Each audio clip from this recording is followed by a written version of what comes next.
est-ce que la polygamie est si mauvaise au point de laisser son mari, sa première place, pour laisser l'homme avec la deuxième femme? Bernardo Basson, vous êtes également avec nous sur le plateau, on parle de polygamie. Je pense que vous êtes monogame. Vous êtes monogame. Vous êtes polygame aussi. D'accord. Pourquoi vous répondez maintenant avec les gestes? Alors, quelle est votre position par rapport à la polygamie? En secouant la tête, j'exprime tout simplement la profondeur et la sincérité avec laquelle je m'exprime. Mais ce n'est pas pour des raisons fantasmagoriques ou pour des raisons essentiellement de forfanterie ou de vantardise. Vous savez, c'est intrinsèque, c'est profond. Je vais vous dire ce que moi je pense. Il est délicat d'uniformiser les cultures africaines. Il n'existe pas une seule culture, plusieurs cultures. Lorsqu'on parle de culture, il y a un faisceau d'éléments qui s'intègrent. Un mode vestimentaire, un mode alimentaire, une langue, une vision du monde, un régime matrimonial. Comme vous le savez, dans polygamie, il y a polygynie et polyandrie. Donc, il y a des cultures dans lesquelles les femmes prennent plusieurs hommes et d'autres dans lesquelles les hommes prennent plusieurs femmes. Mais au Cameroun, c'est la polygynie qui est davantage consacrée parce que la polyandrie, elle est exclue. Maintenant, en pratique, la constitution de l'être humain, au-delà du système d'incarnation, est majoritairement influencée par la femme. C'est-à-dire, lorsque l'homme décide d'avoir plusieurs épouses, ce n'est pas vraiment pour des besoins de sexe. Il faut d'abord noter que les cultures africaines profondes étaient rurales. Et comme M. Todt l'a dit, il fallait avoir plusieurs enfants pour exploiter les étendues de terre. Et avoir plusieurs enfants nous est facilement accessible par le fait d'avoir plusieurs épouses. L'idée n'est pas d'exploiter ces épouses ou de les chosifier. C'est de leur offrir des lignées afin qu'elles puissent entraîner les enfants de leur lignée à exploiter différemment les ressources. Il y a des femmes qui sont plus fertiles dans la main que d'autres, des femmes plus fécondes sur le plan de la génétique que d'autres, des femmes plus fortes physiquement que d'autres. Et quand on sait que dans la transmission, c'est la femme qui donne le corps à l'enfant, voilà pourquoi la femme, quand elle a accouché, son corps s'amoche, son corps s'affaiblit, parce que c'est elle qui transmet le corps à l'enfant et l'homme transmet d'autres éléments. Donc, en ayant plusieurs épouses, c'est parce qu'on veut avoir des individus différents qui pourront gérer différemment les espaces de terre. Certains pourront vivre dans les montagnes, d'autres dans les vallées, d'autres encore au bord des eaux, selon comment les mamans sont constituées. Et là, quelqu'un évoquait là les forces des éléments. Il y a des femmes liquides, il y a des femmes eau, pour dire liquide, il y a des femmes feu, il y a des femmes terre, il y a des femmes air. Donc, en fonction de ce que sont ces femmes-là, elles font des enfants qui vont à un moment donné devenir suffisamment forts pour gérer des espaces définis. Le mixage culturel, le brassage culturel et l'influence occidentale ont fait en sorte qu'il y ait une subjectivation de la relation amoureuse, en mettant au centre quelque chose d'aussi léger que le sentiment. Je l'ai dit plusieurs fois sur le plateau quand je venais il y a plusieurs mois, dès qu'on se marie par amour, on a échoué. Dès qu'on cherche une femme ou un homme parce qu'on l'aime, on a échoué la relation. On a des couples quand même qui n'échouent pas, qui durent, qui restent ensemble, bien que c'est un mari uniquement par amour, sans avoir même tenu compte de à un moment donné, madame, l'amour là s'éteint. Il reste autre chose pour maintenir la relation. Ce n'était que l'amour qui restait ou l'amour qui les unissait. Cet amour-là, au moins, on n'aime pas de manière constante toute la vie. L'amour est fluctuant. Au moment où il baisse, qu'est-ce qu'il reste? Au moment où il est haut, d'accord, on est passionné. Donc ça, c'est le premier élément. Le second élément, c'est que dans les traditions mystiques africaines, on dit en toute chose, imiter la nature. C'est-à-dire, l'Africain n'est pas pédant, il n'est pas présomptueux. Il n'est pas cartésien qui dit que l'homme est maître et possesseur de la nature. Il considère que la nature l'a précédé, elle est plus intelligente que lui.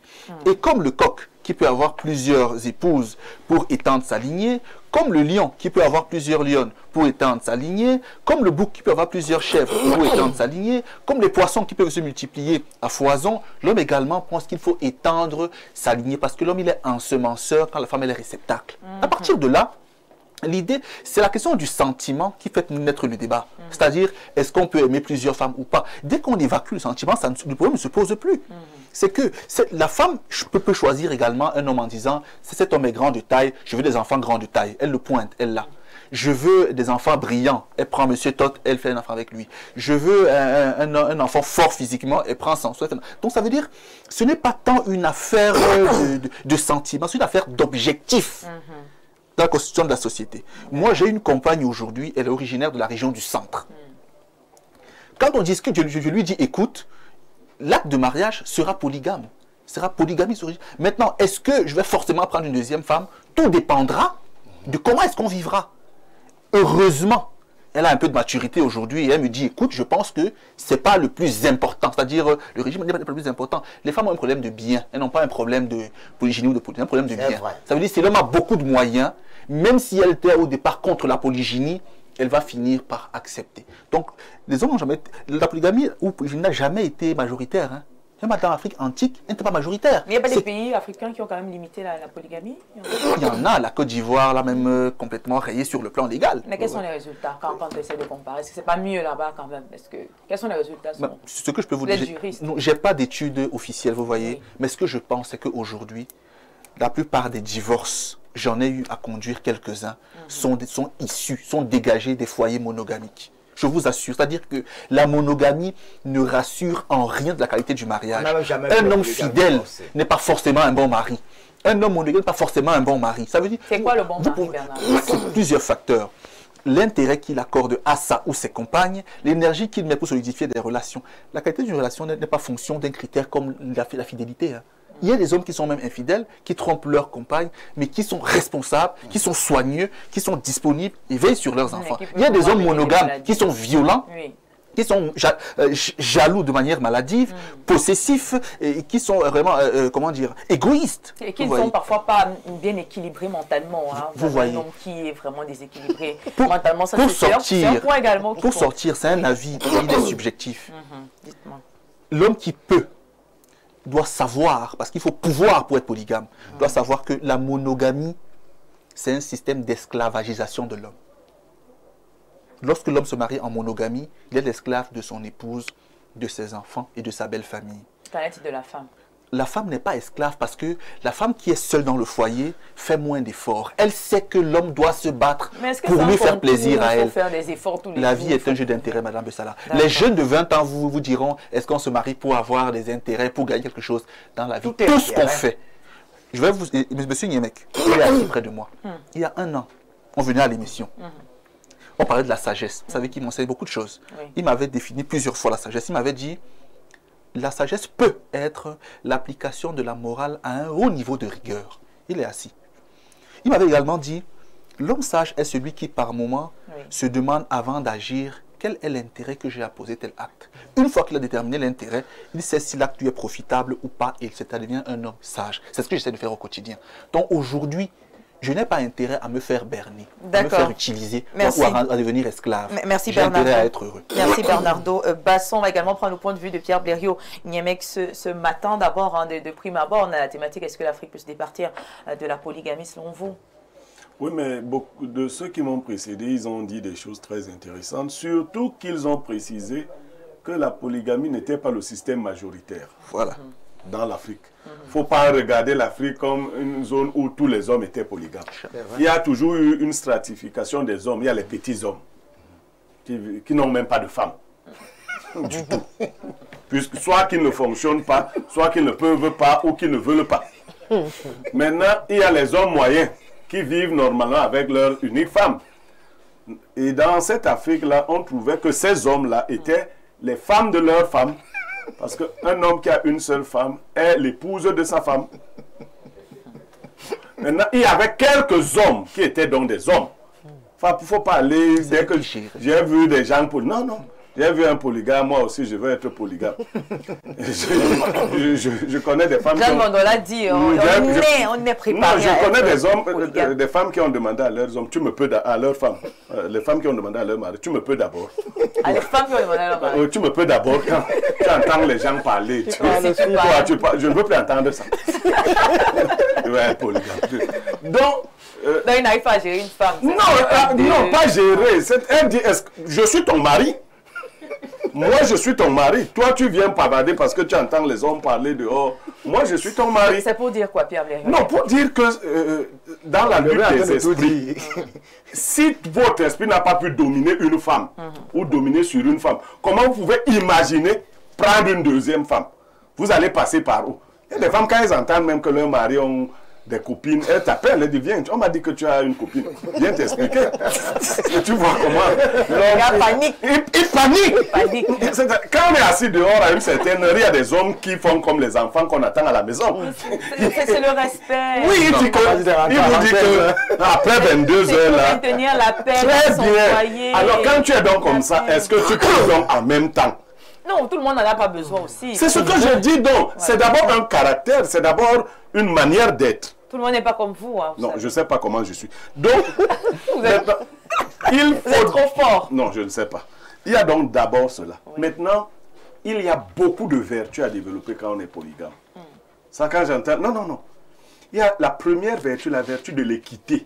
Depuis la Bible et tous les autres livres saints, on dit que si tu t'ajoutes des femmes, ne retranche rien à la première. Exode 21, verset 19. Ah oui, c'est-à-dire, si tu prends ta nouvelle femme, moi j'étais ta première femme, tu ne viens pas réduire dans mon budget. Non, c'est là où le problème commence. C'est que tu as trouvé un nouveau budget pour celle-là. C'est pas que tu vas enlever dans ce que tu veux donner. Même l'islam dit la même chose. Cela oblige l'homme à travailler davantage pour gagner suffisamment. C'est-à-dire que tu pouvais dormir sur tes lauriers ayant une seule femme. Si tu veux acquérir une deuxième femme, tu rassures la première que non, tout ce que tu avais reste maintenu. Et je travaille maintenant. Et vous voyez comment on épousait les femmes. Il y a une histoire dans la Bible où un homme a épousé 2 sœurs. Mais pour épouser, il a choisi l'une des sœurs. Il a travaillé 7 ans pour le père de la fille. Mais on lui a donné celle qu'il ne voulait pas. Il ne s'est pas découragé. Il s'est mis à nouveau au travail 7 autres années pour qu'on lui donne celle qu'il voulait. Donc, ça incite l'homme au travail. Parlant des enfants, Jeanne Bondo, dans la polygamie, c'est l'homme qui diffuse son esprit chez ses enfants. Ouais. Vous n'avez, c'est pas vos femmes Comment qui... ça, il diffuse son la femme de le corps. Pendant la conception, pendant l'éducation? Non, d'abord dans la conception, ensuite dans l'éducation. Je vous ai encore parlé des principes de justice. Vous savez, si vous trichez, c'est pas, la polygamie n'est pas votre affaire. Parce que dès lors que vous commencez à montrer de l'amour pour un camp ou des enfants d'une femme par rapport aux enfants d'une autre femme, vous créez vous-même les germes de la division. Donc vous devez être capable à tout moment de vous rassurer que le principe d'équité est respecté. Que les enfants sont mis au pied d'égalité. Qu'ils apprennent à fusionner. Ça veut parler de l'Afrique de l'Ouest. Vous savez pourquoi on doit manger dans les mêmes assiettes quand on est enfant? On doit discuter le repas. C'est pour que ces liquides séminaux-là qui sortent de nos bouches, la salive et autres, soient partagés. C'est ça qui renforce l'amour. Ne croyez pas que parce que vous êtes nés du même ventre, vous vous aimez. D'ailleurs, les frères du même, on apprend à s'aimer. Il n'y a rien qui vous oblige à vous aimer parce que vous êtes frères. Non, on apprend à s'aimer. Vous apprenez aux enfants à souffrir les uns pour les autres, à partager. Et donc, c'est un travail. Le polygame est plus travailleur que le monogame. C'est comme les emplois, je vais chuter par là. Oui. Il y a des gens qui ne peuvent pas assumer un seul emploi. Mais il y en a qui travaillent à 3, 4 endroits, n'est-ce pas? Bien sûr. C'est comme ça la polygamie. Et qui montrent leur présence à ces 4 endroits, qui ne montrent aucune faille.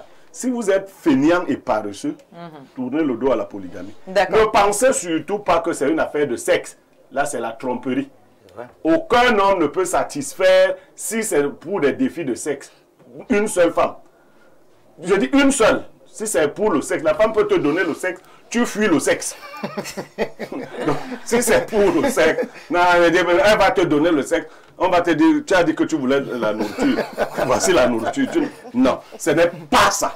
C'est tout autre chose. Voilà, merci beaucoup, Bernardo Basson. La femme est beaucoup moins juste que l'homme dans la plupart des cas. C'est pour cela que parfois, quand vous trouvez des hommes qui ont leurs enfants, vous les combattez. Mais quand l'homme prend vos enfants, lui, il ne les combat pas. Bon, je suppose que ce n'est pas vous, moi. Non, quand je dis vous, c'est de manière générale. Mettons cela à côté. Dans la polygynie, la femme se donne plus de mal à construire et à produire. Elle ressent vraiment le besoin de fonder sa lignée et de travailler pour sa descendance. Dans la monogamie, la femme abandonne très souvent certaines charges à l'homme. Donc, pour que l'homme soit sûr que la femme se batte vraiment pour l'équilibre du foyer, il faut qu'elle soit assistée. Parce que dans la plupart des cas, elle rejette tout sur l'homme. Même si elle a acheté la bouteille de gaz, rembourse-moi. Elle a acheté une boîte d'allumettes, rembourse-moi. Or, dans la polygynie, la femme fait ses propres efforts, elle va chercher son bois. Elle allume le feu pour ses enfants et elle se dit que je dois m'investir pour que l'équilibre s'installe. Donc, comme M. Nyameka dit, il y a des valeurs précises en polygynie qu'il faut vraiment manifestement incarner.